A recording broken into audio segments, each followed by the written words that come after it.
comparecencias y el debate del siguiente punto. Así, la titular de la legislatura anuncia la suspensión de este primer debate para en este momento dar paso al siguiente punto del orden del día. El siguiente punto del orden del día. Señora Presidenta, el siguiente punto del orden del día. 4. Comparecencias de conformidad al artículo 1 de la resolución RL 2021-2023-049 de las siguientes personas: presidente del directorio de la Corporación Financiera Nacional BP, presidente del directorio del Banco del Pacífico. Se abre el debate. Señor secretario, proceda con las comparecencias. Con su autorización, señora Presidenta, solicitamos el ingreso al Pleno de la Asamblea Nacional del señor Nelson Iván Patricio Andrade Apunte, presidente del directorio de la Corporación Financiera Nacional BP. De esta manera se solicita que ya ingrese al Pleno de la Asamblea Nacional el presidente del directorio de la Corporación Financiera. Dos autoridades han sido citadas al Pleno de la Asamblea Nacional para informar sobre la situación y también la posible venta del Banco del Pacífico. Así lo resolvió el Pleno de la Asamblea Nacional, quien va a recibir en esta jornada las comparecencias anunciadas. Se trata, por un lado, ya decíamos, del presidente del directorio de la Corporación Financiera Nacional, y también intervendrá ante el Pleno el presidente del directorio del Banco del Pacífico. Se cumple ahora el cuarto punto del orden del día de la sesión 763 del Pleno de la Asamblea Nacional, que usted sigue por la señal de los medios legislativos. El anterior punto que se llevaba adelante, el debate de este proyecto de ley, se suspendió, por lo tanto se retomarán las intervenciones que queden pendientes una vez que se dé tratamiento al actual punto que en este momento ya está en desarrollo. Tiene el uso de la palabra. Bueno. Muy buenas tardes, señora Guadalupe Llori, presidenta de la Asamblea Nacional. Con el debido respeto a usted y a las señoras y señores asambleístas, doy inicio a mi participación aceptando la invitación, desde luego, de ustedes. Quisiera tratar de cubrir puntos concretos que tienen que ver con aquello que fue parte de la invitación que ustedes me hicieron. Para ello, quisiera partir con qué o cuál es la definición como tal de Banco del Pacífico, desde el punto de vista de la estructura inherente a qué es lo que tiene esa institución. Esa institución tiene en el 92.6% de los recursos, de las fuentes de recursos, dinero de los ecuatorianos. No tiene participación en el presupuesto del Estado.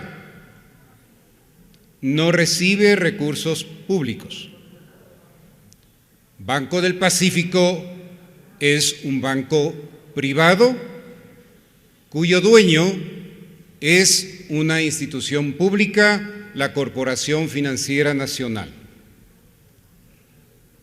Es importante esta definición porque nos permite también el aquilatar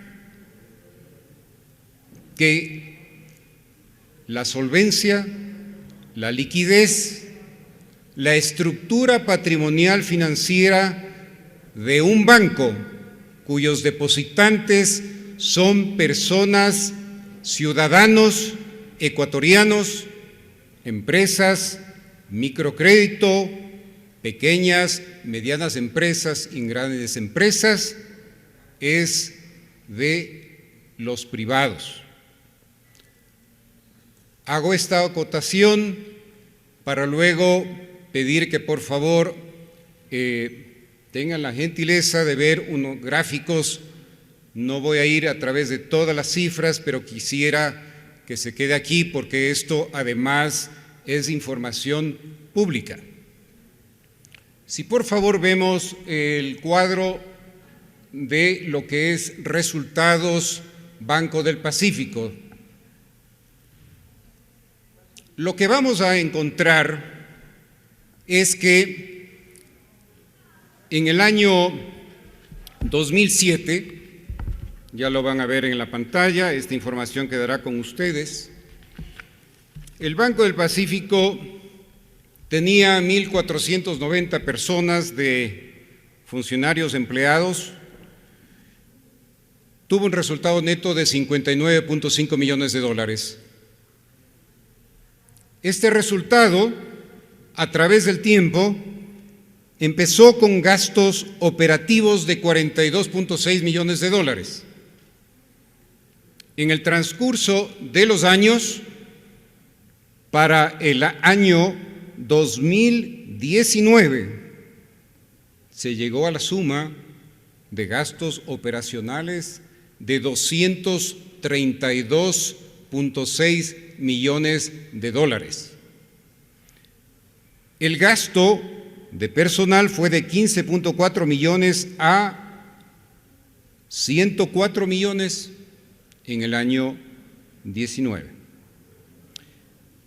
Otros gastos operacionales igual fueron de 27 millones a la suma de 127 millones de dólares, de tal forma que el gasto operativo de la institución pasó nuevamente de un valor de 42.6 millones a 232.6 millones en el año 19, el año 21 cerró con 216 millones.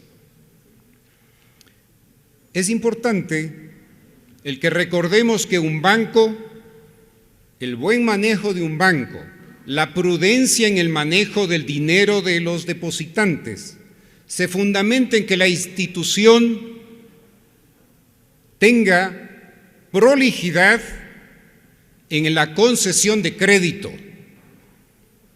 Si esa concesión de crédito, por las circunstancias que fueren, no pueden ser recaudados esos créditos, específicamente esto se contrarresta, se trata de balancear con lo que es la creación de las provisiones.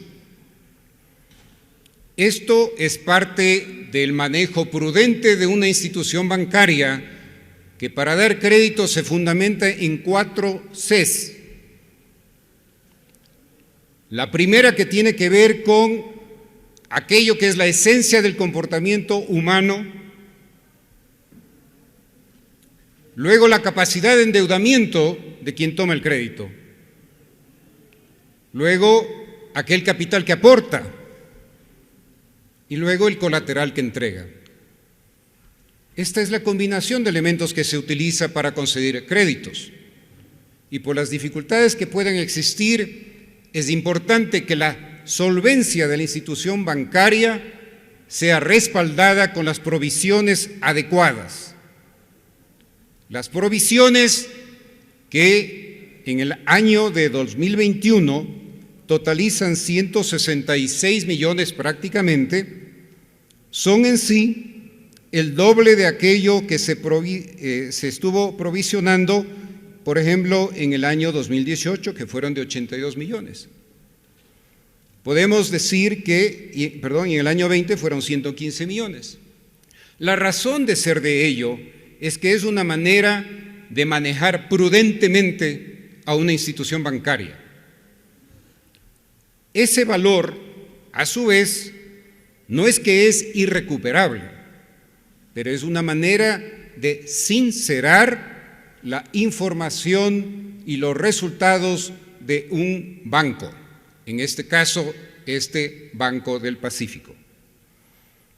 El ser más eficientes, el tener resultados mejores, llevan indudablemente a que una vez que se establecen provisiones, entonces se dé lugar a que con ese sinceramiento, aquellos que son, por ejemplo, recursos de líneas de comercio exterior para financiar a quienes piden crédito, estén allí y sean justamente el banco sujeto de crédito porque sincera su balance.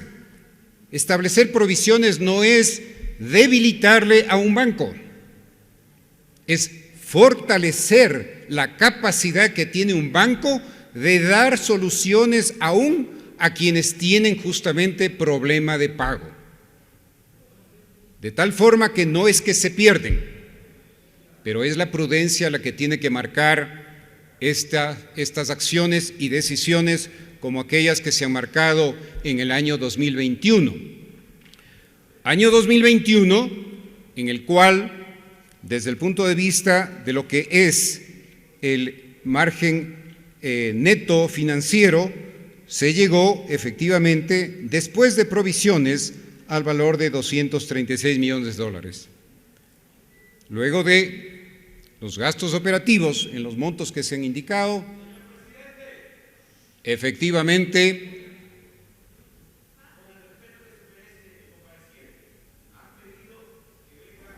se lleva adelante ante el Pleno de la Asamblea Nacional la comparecencia del presidente del directorio de la Corporación Financiera Nacional, Nelson Iván Patricio Andrade Apunte. Él realizaba ya su exposición ante el Pleno de la Asamblea. Luego constataremos el quórum. Gracias por la petición, señor asambleísta. Por lo que hemos escuchado y por las indicaciones del primer vicepresidente de la Asamblea Nacional, se ha solicitado una constatación de quórum. Sin embargo, continúa la intervención del presidente del directorio de la Corporación Financiera Nacional. Después de provisiones de impuestos, muchas gracias, de 5.7 millones de dólares, y se pregunta, bueno, pero es que esto, ¿por qué se da? Se lo está debilitando la institución y es justamente al contrario. Se le está fortaleciendo a través de diferentes esquemas y mecanismos que permitan justamente que los resultados, ya sincerado el valor o la potencial recuperación de créditos, efectivamente al crear provisiones, el mes de enero, la utilidad neta del banco de solo el mes es 7 millones de dólares.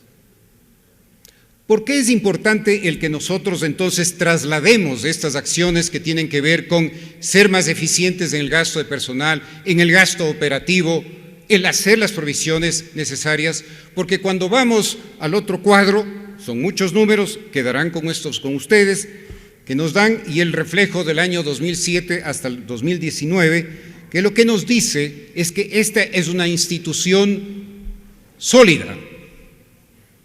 Es una institución, es un banco privado que está siendo justamente manejado con la mejor prudencia de lo que significa manejar un banco, con el dinero de los depositantes.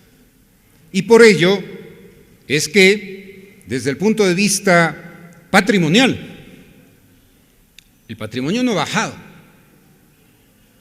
El patrimonio del banco no ha bajado.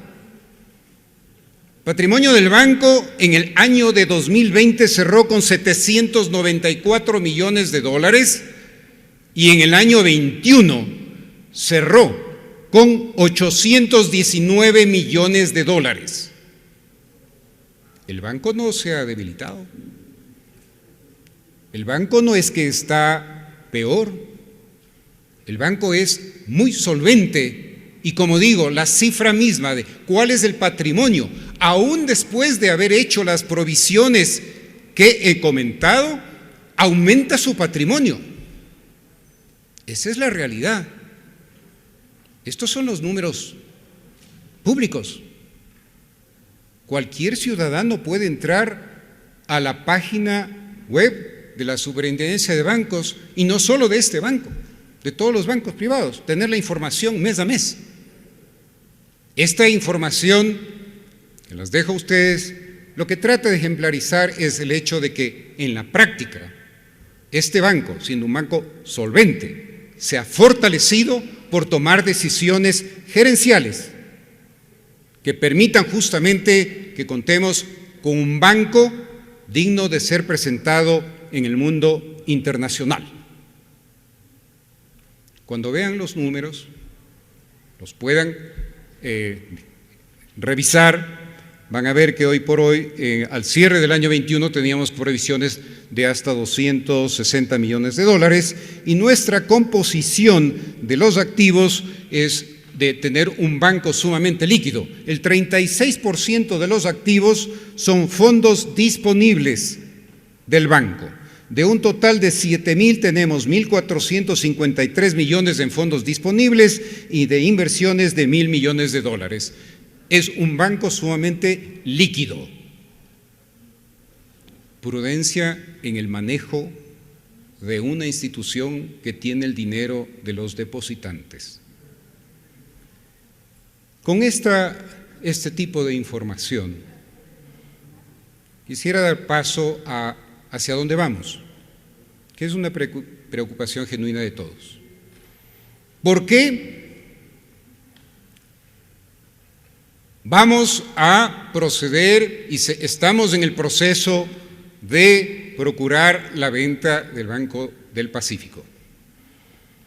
Primeramente, como he comentado, es un banco privado.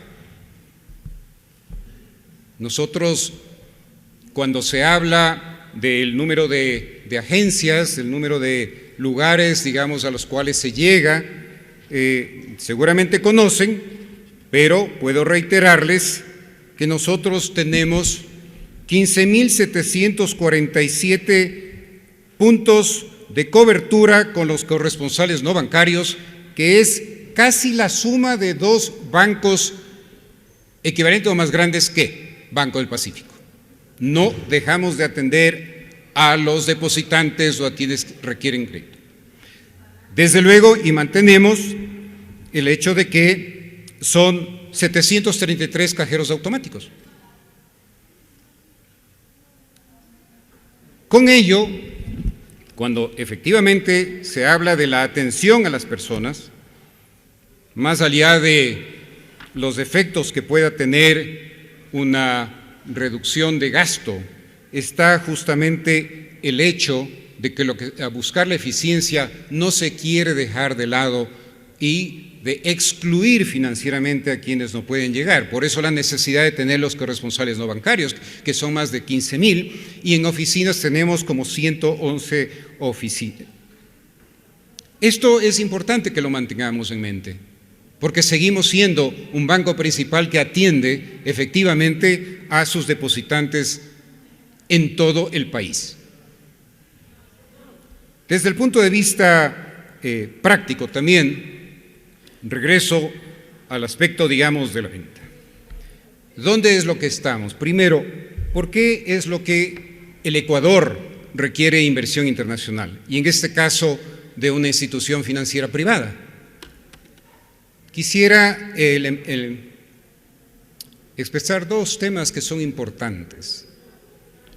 La participación de un banco internacional en el Ecuador conlleva al menos dos elementos importantísimos que tienen que ver con el acceso al mercado de capitales internacional, por un lado. Y por otro lado está el que efectivamente a través de ello se quiere lograr que el flujo de recursos al participar un banco internacional puede impactar favorablemente en el costo del dinero, de tal manera que exista un impacto directo favorable también a nivel de quienes toman crédito en las instituciones financieras y efectivamente compita en ese sentido para mejorar las condiciones en las cuales se toman créditos en el país. Estos dos elementos quiero también unir, en el primero de ellos, a que cuáles son las condiciones básicas y fundamentales con las cuales se llevará el proceso. No es aceptado ningún inversionista, ni directa ni indirectamente ecuatoriano, ni banco ecuatoriano, ni directa ni indirectamente, no fondos de inversión, ni abiertos ni privados. Tiene que ser específicamente un banco internacional con acceso al mercado de capitales.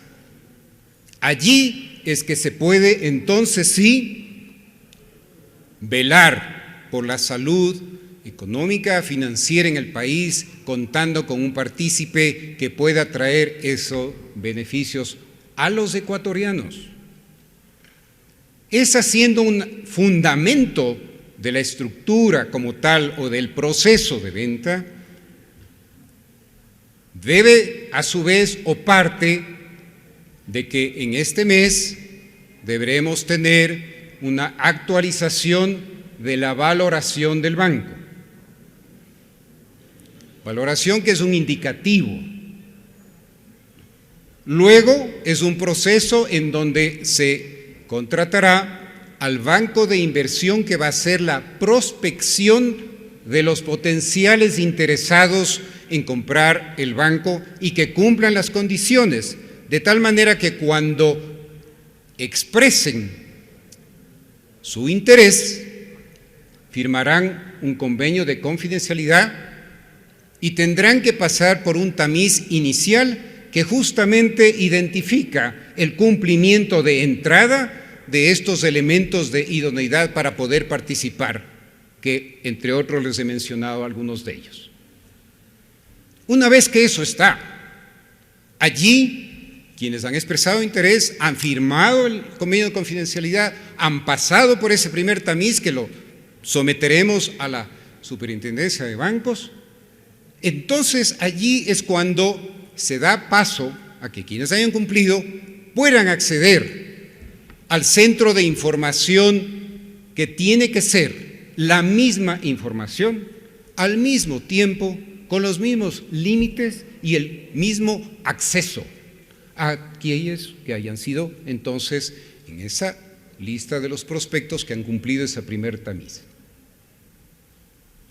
Una vez que han revisado esta información, se pasa a recibir aquella que tiene que ver con ya un interés específico.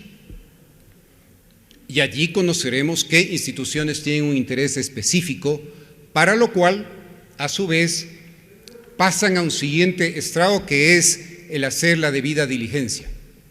Debida diligencia que lleva a comprobar si es que los balances, si es que el PIG, pérdidas y ganancias, están sincerados. Si es que no hay elementos que efectivamente puedan ser cuestionados. Si es que el banco es más eficiente. El número de sus depositantes. Los sectores en los cuales están atendiéndose. Importantemente, ¿cuál es el crecimiento económico esperado del país? ¿Cuánto el grado de confianza en el país? Todo, absolutamente, de lo que hacemos nosotros, cada uno de los ciudadanos ecuatorianos, en el ámbito que estemos, conlleva la responsabilidad de qué es lo que estamos enseñando que somos o que queremos en el mundo, en un mundo globalizado. Si nosotros queremos lograr esos objetivos de tener acceso a través de bancos internacionales que tengan ese acceso al mercado de capitales, que puedan traer flujos que permitan mejores condiciones, entonces es nuestra responsabilidad que en lo que decimos, en lo que hacemos, recaiga la posibilidad de contar con esos beneficios. Es en el momento en que ya esté hecha la debida diligencia, tendremos ya las ofertas en firme para la consecución de. Esa transacción será y tiene que ser pública, porque al ser un banco privado, las acciones del banco están registradas en la Bolsa de Valores de Quito y Guayaquil. Esa rueda tendrá que ser conducida justamente en la cual se hace pues la venta y todo el mundo sabrá, todo el mundo conocerá, todos debemos y debemos conocer. Siempre estaré a la orden. Es mi deber servir a la nación. Muchas gracias. Termina así la comparecencia del presidente del directorio de la Corporación Financiera Nacional, Nelson Iván Andrade Apunte. Él se refirió a los gastos operativos de Banco de Pacífico, también a las provisiones que tiene esta entidad bancaria. Respecto al servicio, sostuvo que la entidad cuenta con 15.747 puntos de cobertura, 111 oficinas, 733